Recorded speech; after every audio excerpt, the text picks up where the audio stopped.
অবনী ছিল দুই বোন। অসুস্থ মাকে নিয়েই তাদের সংসার।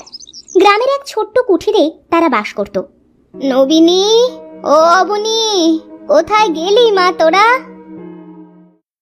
এই তো মা, আমি ঘরের সব কাজ সেরে পানি নিয়ে এলাম। আর অবনী তো ঘরের পিছনে সব সবজি কেটে বাজারে বিক্রি করতে গেছে। তোদের খুব কষ্ট হয় না রে মা? আমি তো চলার শক্তিও পাই না। বসে বসে তোদের কষ্ট দেখে আমার যে বুকটা ফেটে যায় মা। মা, তুমি একদম কেঁদো না। আমাদের জন্য তুমি অনেক করেছো। এখন আমাদের সময় এসেছে তোমার জন্য কিছু করার। তুমি বিশ্রাম নাও মা, আমি লাউ গাছের মাচাটা শক্ত করে তৈরি করে ফেলি। আজ বড্ড দেরি হয়ে গেল। নবীনী হয়তো একা একা কাজ সামলাতে হিমশিম খাচ্ছে। দ্রুত যেতে হবে। তখন রফিক মিয়া পিছে থেকে অবনীকে ডাকতে শুরু করলো। অবনী, এই অবনী। রফিক কাকা, সব ঠিক আছে তো? আপনি আমাকে ডাকছেন যে? এই আমার কলা বাগানে কিছু কলার চারা লাগাতে হবে, বুঝলি? তুই যদি লাগিয়ে দিস তবে তোকে 20 টাকা দেব। 20 টাকা? আচ্ছা, আমি বাড়িতে আমার বাজারের থলে রেখে এসেই আপনার বাগানে যাচ্ছি। ধন্যবাদ কাকা, আপনি অনেক উপকার করলেন। রফিক হাসি মুখে বাগানে এলো। যেখানে সকলে 50 টাকা চাচ্ছিল সেখানে 20 টাকাতেই কাজ হয়ে গেল। কি বলে ব্যবসায়ী। কাকা, আমি এসেছি। হ্যাঁ, নে নে, এবার কাজটা শুরু কর দেখি। আমি ওইখানটায় বসলাম। অবনী একে একে সব কয়টি কলা গাছ লাগিয়ে ফেলল, কিন্তু একটা আধমরা কলা গাছ বেঁচে গেল। কাকা, আমি সব গাছ লাগিয়ে দিয়েছি, কিন্তু এইটা কি করব? এ তো প্রায় মরে যাচ্ছে। আরে ওটাকে ছুঁড়ে ফেলে দে। ওটা আমার বাগানে থাকলে বাকি গাছগুলো মরে যাবে। আমি তাহলে এটা নেব? আমি এটা আমার বাগানের এক কোণে পুঁতে দেব, যদি বাঁচাতে পারি। তা বেশ, নিয়ে যা এই আপদ। আর এই নে তোর 20 টাকা। আমিও যাই, বাগানের মালিককে সবটা বুঝিয়ে দিয়ে আসি। কলা গাছ আর টাকা পেয়ে অবনী খুব খুশি হলো। সে খুশি মনে ঘরে ফিরে এলো। কিরে, তোর মুখে হাতে এত মাটি কেন? বাজারগুলো রেখে কোথায় গিয়েছিলি? এই যে 20 টাকা, তুই না বলেছিলি ঘরের চাল সারাবে? 10 টাকায় হয়ে যাবে। আর বাকি টাকা দিয়ে মায়ের জন্য কবিরাজের থেকে ওষুধ কিনবো। এত টাকা তুই কোথায় পেলি? রফিক কাকার বাগানে কলা গাছ পুঁতে এলাম, আর এটা আমাদের বাগানে পুঁতবো। আমরা এর অনেক যত্ন করব, যত্ন দিয়ে একে বাঁচিয়ে তুলবো। তুই একা একা এত কষ্ট করলি বোন, আমাকে বলতি, আমিও তোকে সাহায্য করতাম। তুই তো লাউ মাচা তৈরি করছিলি। চল এখন একে বাগানে লাগিয়ে আসি। তুই যা, গাছটাকে সুন্দর করে লাগিয়ে একটা ডুব দিয়ে আয়। আমি তোর খাবার বাড়ছি। আমাদের বাগানের গাছটা যদি বেঁচে যায় তবে খাওয়ার জন্য কিছু কলা রেখে বাকিটা বিক্রি করে দেব। ওরা খাওয়া শেষ করতেই ওদের এক প্রতিবেশী এলো। আরে বাপরে, তোরা তো দেখি বেশ সুখী আছিস। তা আমাকে 2টো কাঁচা লঙ্কা দিতে পারবি? আসলে আমি আবার কাঁচা লঙ্কা ছাড়া ডিম খেতে পারি না। রুবেল ভাই, তুমি একটু দাঁড়াও, আমি এখনই বাগান থেকে টাটকা কাঁচা লঙ্কা তোমাকে এনে দিচ্ছি। রুবেল ওদের প্রতিবেশী হলেও সে সব সময় নবীনী আর অবনীকে হিংসে করত।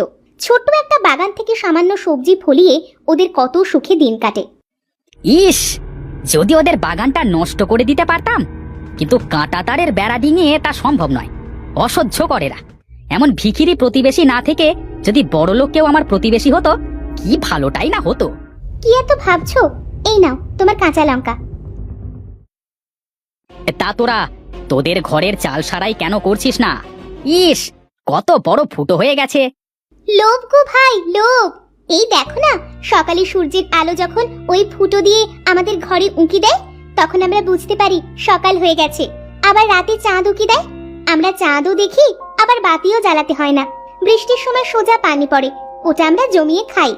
দূরের কুয়ো থেকে পানিও আনতে হয় না, সময়ও বাঁচে। তোর তো দেখি আজকাল বড্ড কথা হয়েছে। নিজের বোনকে দেখে কিছু শিখতে পারিস না? আসলে সত্যি কথা বললে তো শত্রুর মুখে ছাই পড়ে, কি বলো? আহ বোন, কি হচ্ছে এসব? তুই যা, গাছগুলোতে পানি দিয়ে আয়, আমিও আসছি। চলি গো।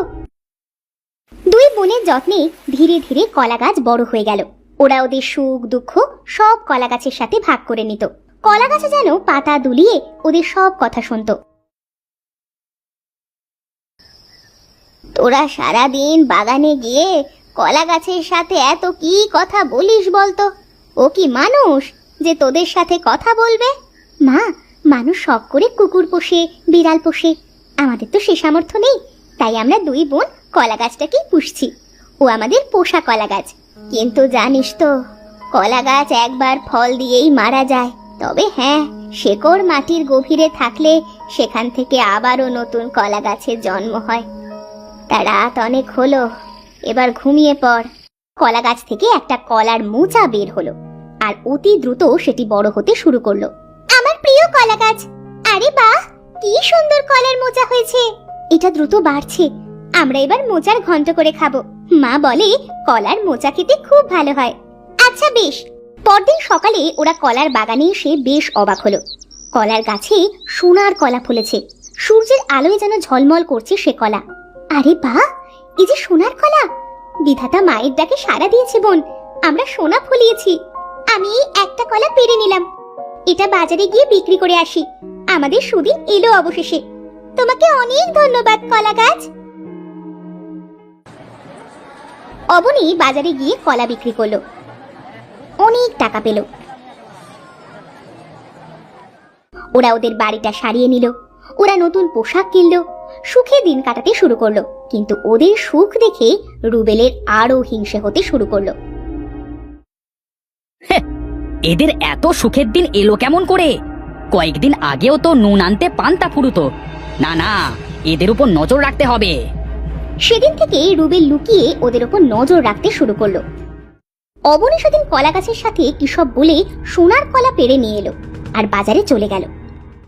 ও, তার মানে এই কলা গাছই ওদের সাহায্য করছে। না না, এভাবে তো চলতে পারে না। ওরা আমার চেয়ে ধনী হতে পারে না। এই কথায় বলে আঙুল ফুলে কলা গাছ, এদের তো সবটাই কলা গাছ। এদের মজা তো এবার আমি দেখিয়েই ছাড়বো। রুবেল গেল রফিকের কলা বাগানে। রফিক সেখানে খুব খুশি ছিল। হ্যাঁ, অবনীর হাতে জাদু আছে। এবার আমার কলার বাম্পার ফলন হয়েছে। এবার ওকে 30 টাকা দিয়ে আবারও কাজ করিয়ে নেব। আরে রুবেল, তুমি এখানে? আরে আপনি এই কলা নিয়ে সুখে থাকেন। ওদিকে আপনার মরা কলা গাছ লাগিয়ে সোনার কলা বিক্রি করে নবনী আর অবনী তো গ্রামের সকলের চেয়ে ধনী হয়ে যাচ্ছে। আপনি এখনই যান আর আপনার সোনার কলা গাছটা নিয়ে আসুন। কি সোনার কলা গাছ? আমি এক্ষুনি যাচ্ছি। আমাকে ধোকা দেওয়া, এমন করেই তো আমার সব সুখে তুই পানি দিয়ে দিয়েছিস অবনী। তোরা সৎ আর নির্লোভী জেনেই তোকে বাগানে কাজ দিয়েছিলাম, আর আমার বাগানের সোনার কলা গাছটাই তুই হাতিয়ে নিলি। দে আমার কলা গাছ, আমাকে ফেরত দে। না না, ওকে আপনি নিয়ে যাবেন না। ও যে আমার পোষা কলা গাছ। না, তোর আর কোনো কথা আমি শুনবো না। ওটা আমার কলা গাছ, আমি তো আজ ওকে নিয়ে যাবই। রফিক যেই কলা গাছে হাত দিয়েছে অমনি এক যোগী সাধু গাছের ভেতর থেকে বেরিয়ে এলো। পাপিষ্ঠ, লোভী, তুই আমাকে ছুঁয়ে অপবিত্র করে দিলি। আমি তোকে। আপনি কে? এখানে কেমন করে এলেন? আমি এক যোগী সাধু। মানুষের উপকার করাই আমার ধর্ম। বিধাতা আমাকে যে কোনো রূপে থাকবার ক্ষমতা দিয়েছেন। তোমার মায়ের দোয়া আমি শুনতে পেয়েছিলাম, আর তোমাদের সততা নিষ্ঠা দেখে আমি তোমাদের 2টি সোনার কলা দান করছি। তোমাদের অভাব দূর করছি। এটা একটা সাধারণ কলা গাছ বই, আর কিছু নয়। আমাদের সাহায্য করার জন্য আপনাকে অনেক ধন্যবাদ। কিন্তু রফিক কাকা না জেনে ভুল করেছে। দয়া করে ওনাকে কোনো অভিশাপ দেবেন না। আমি রাগে অন্ধ হয়ে গিয়েছিলাম, আমাকে ক্ষমা করবেন। আমি এখনই চলে যাচ্ছি, আর কখনো এখানে আসবো না। রফিক কোনো মতে সেখান থেকে পালিয়ে গেল। সত্যি তোমরা 2 বোন খাঁটি সোনা। কেউ কখনো তোমাদের অনিষ্ট করতে পারবে না, আর তোমাদের এই বাগান আরো উর্বর হবে, এই বর দিলাম। আমার এখানকার কাজ মিটেছে, এবার আমি চলি নতুন কাউকে সাহায্য করতে। তোমরা ভালো থেকো। চোখের পলকে সাধু উধাও হয়ে গেল।